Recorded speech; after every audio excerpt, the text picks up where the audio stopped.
Yeah, it's jazz that I'm playing, but it's also possible to describe it as samadhic Agni Shabd yoga, yeah, communion.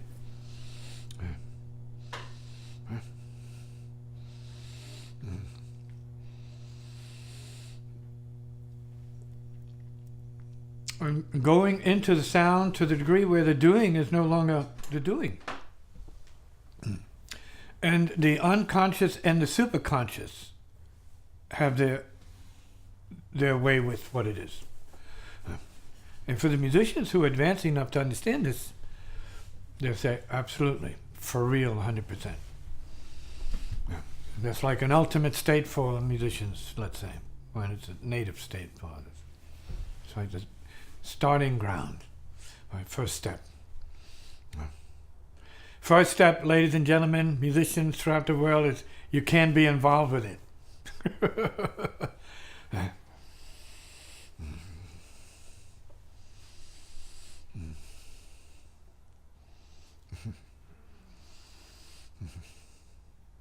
But it will manifest of itself.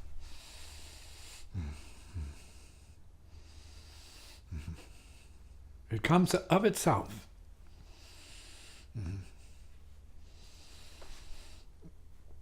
Paradox. And you have to be willing to tolerate that middle ground of the paradox.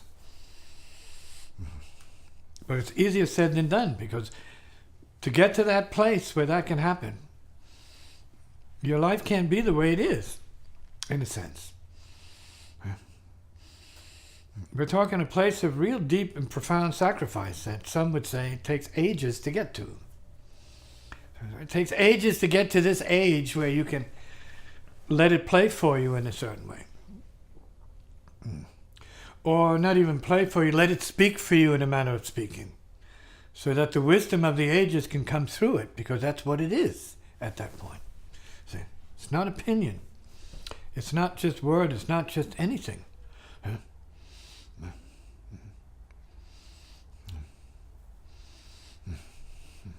And that's why it's called here radical spiritualism or native.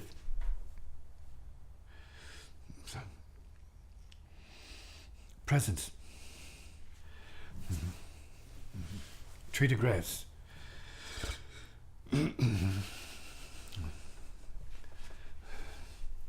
Samadhic, because it's not object, it's not subject. There's no self involved in that.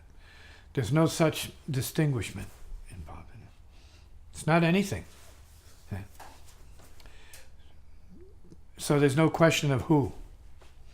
There's no question of what, where, how, when, or why. See, just is. And it goes right back to the basic thing, which is also part of the samadhic designation. It's just basic breathing. See. And for a shamanic individual, they say, oh, you mean the trance, perhaps. Vibratory resonance, so what it is.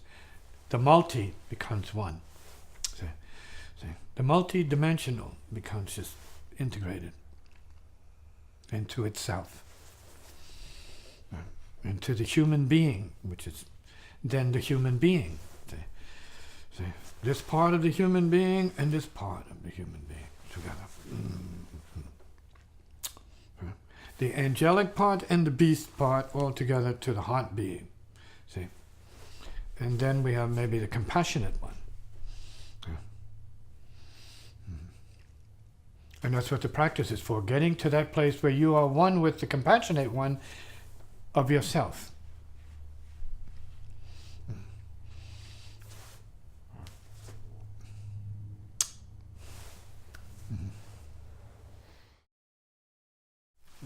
Yeah.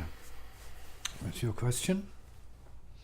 Yeah, the question of transmutation, of being open to things, emotions, energies, and having them transmute into being more wisdom. Open to what? Say that again. So, Tantra as the practice of things being transmuted via openness Well, transmutation occurs of itself.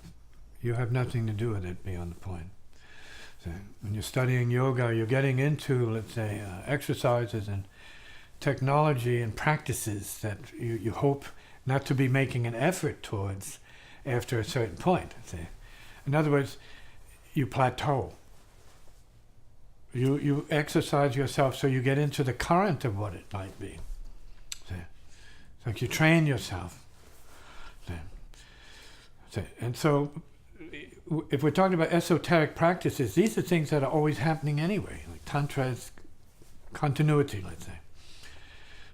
The transmutation process, which is ad infinitum, is continuous.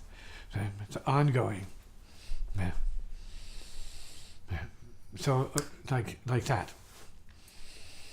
Yeah, so it's about a matter of who and what state, if there is such a thing as a state, who and why.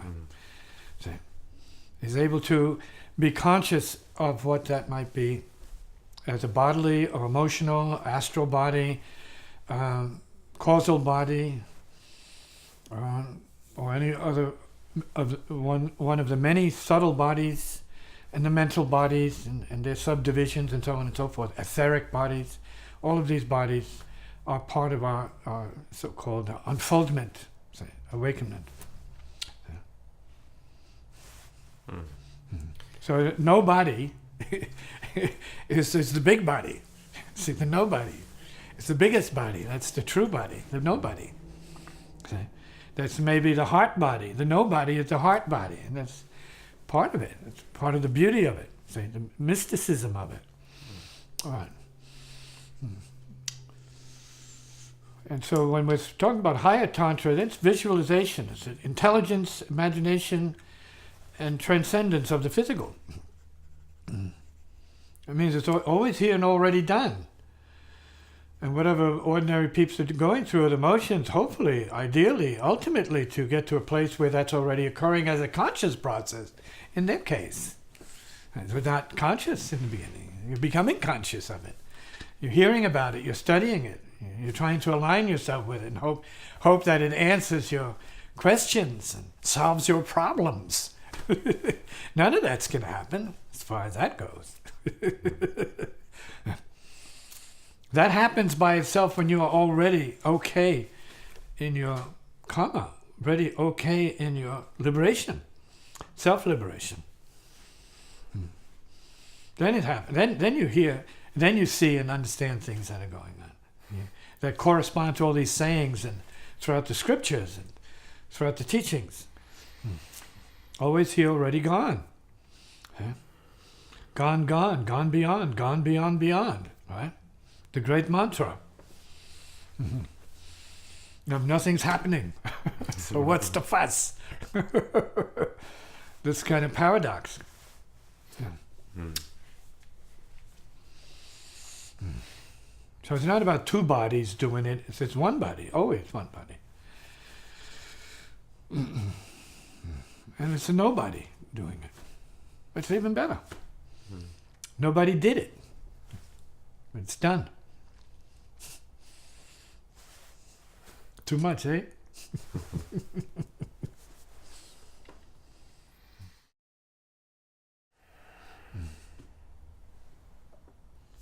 So you see, the skeptic in you is not you. It's your family. It's family karma. You've inherited this skepticism. You've inherited these barriers you unconsciously use to prevent yourself from knowing better and doing better and being better than you have been.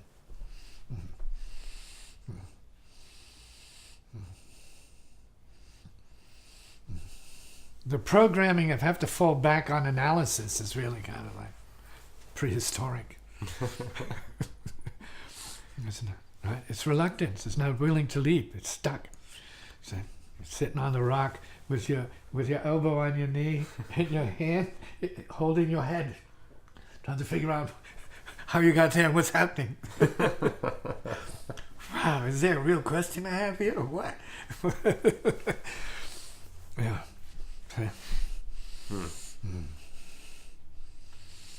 All of that is garbage. All of that imagery is just garbage. It's not tree to grass, which is not imagery then. Tree to grass is symbolic of the essence of the earth's energy, which is free breathing. Right? And that means the elementals, which we are. We're not conscious as the elementals. See? Fire, see? Air, earth, and water. We're not conscious of that. So we have to be instructed. We have to be told. See? We have to go somewhere to find out about what we are. In the educated, sort of intellectually advanced society,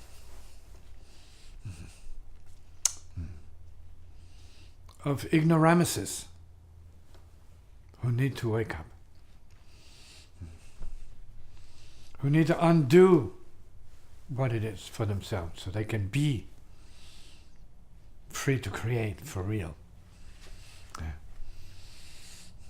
Free of neuroses, confusion, doubt, discomfort.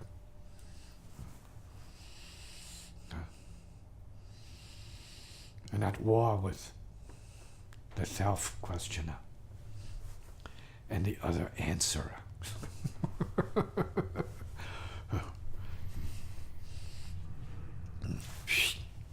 Zero.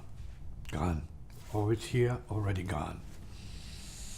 It's maybe now a mantra, always here, already gone. You have to come back to that. Already gone. Just be. Breathe easy. Nobody. No one. No world. Say, no thing. And that's just a balance. That doesn't stick, but it's a balance. It's a balance because we recoil back into self continually. And then you want to stop. No one. No self, please. Whatever that means. So you want to get beyond thinking. So you want to get beyond words. This is important now. Right? Mm-hmm. See, the transcending of imagery. Word imagery. See? Logic imagery. See? Thinking imagery. See? Mental imagery. To get beyond that. Like as soon as you hear it, burn, let it go. Just here. Always just here. Already gone. To clear. Okay.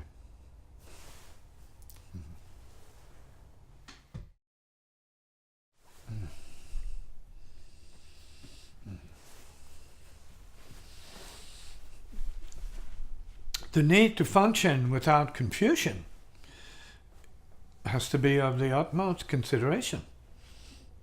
So then there has to be this almost conviction-like attitude about no confusion, none.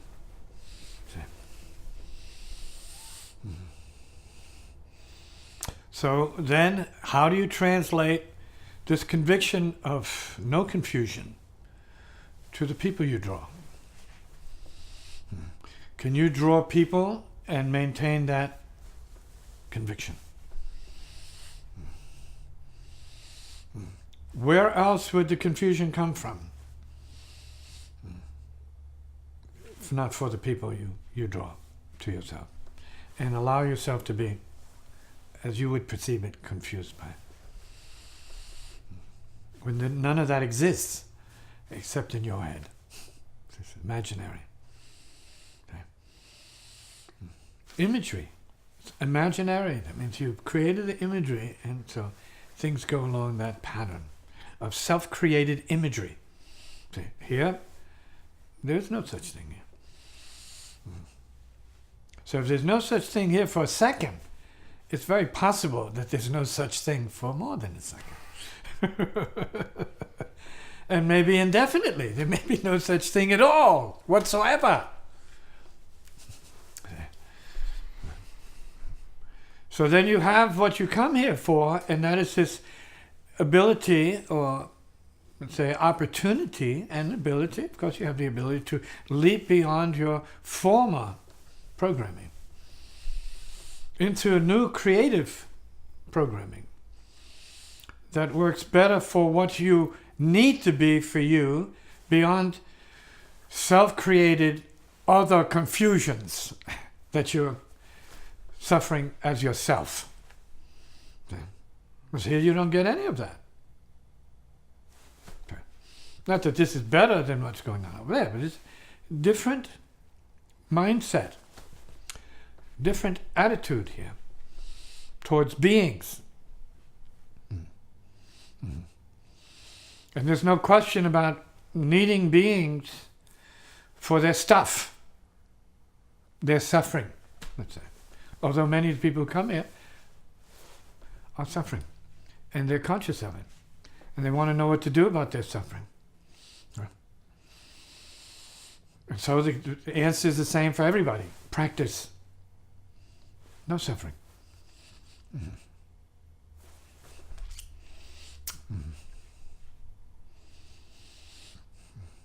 Because there is no suffering at a certain level. Because there is suffering at a certain level, there is no suffering at a certain level.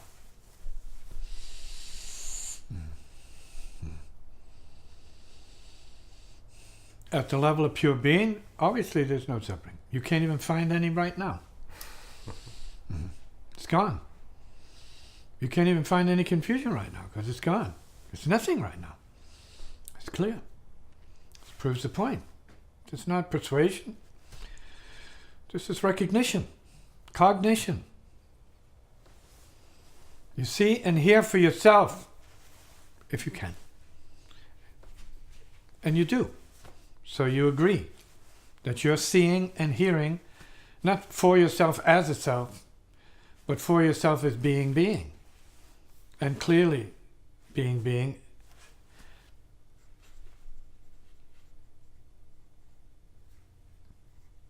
as such.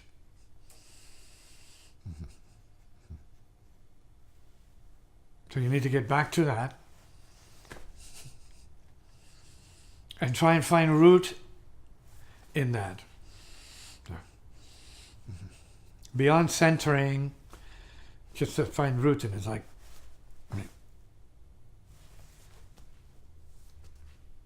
done.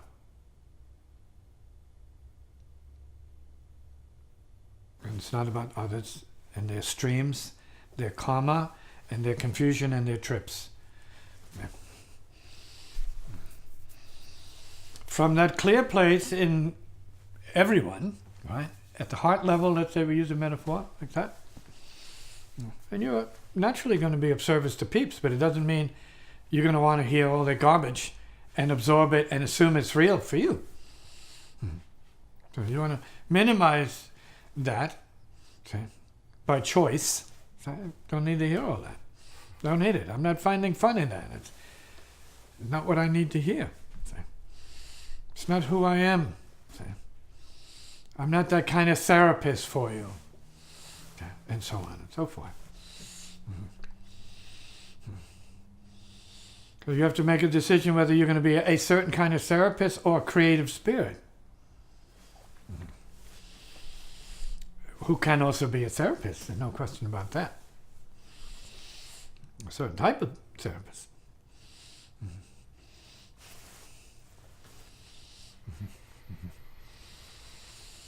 We're talking straight. Point to point, maybe. Straight. None of it.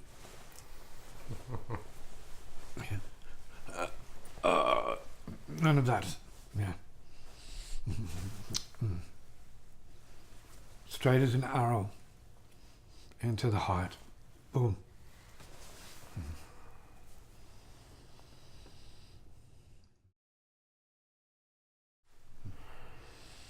Yeah, so another question is, how does one live one's life? See?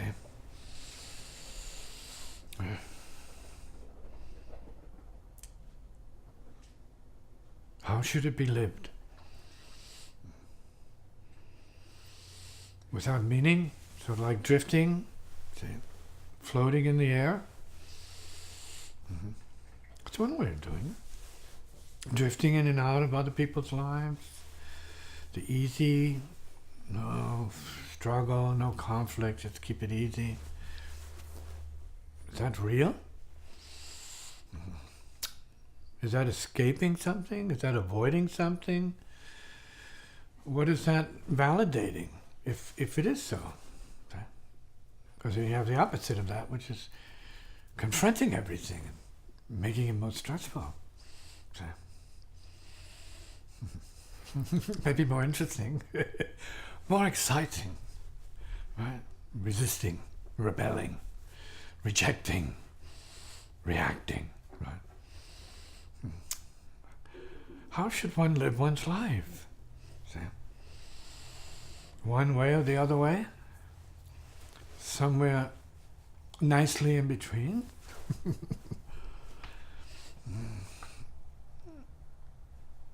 Or in some other way?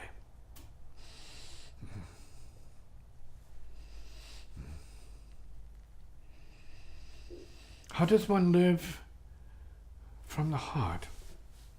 See? What is a life lived from the heart? See? People would say, oh, you mean emotionally? No. Who cares about emotion in this case? It's not about emotion. From the heart. Right. If not emotion, what does the heart mean?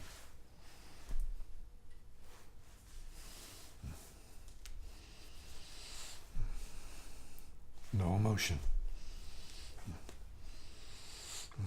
The source of emotion is no emotion.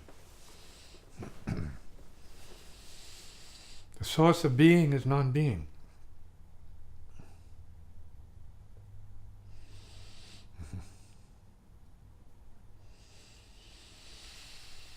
The source of your very life right now is as a result of your plunge into the unconscious every night, out of which you emerge you. Not really knowing what you are or what it is, but here you are nevertheless. See? Re-emerge from the unconscious. Right, the inner void itself.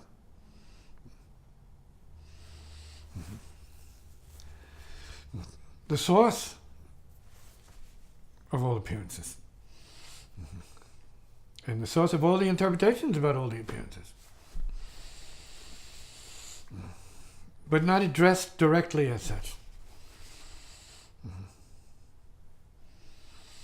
Except maybe in the Dhamma or in the psychic sciences. So, well, you are the unconscious. Your unconscious says. Or your inner voice says. So. Or your ancestral spirits say.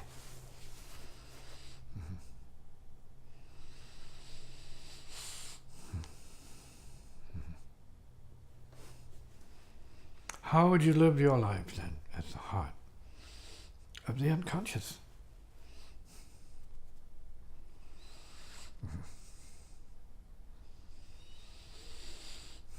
Being as it is then, as illustrated in this conversation, at this point, right, without consciousness, no consciousness, and it is the source of all consciousnesses. How would you live your life from the heart?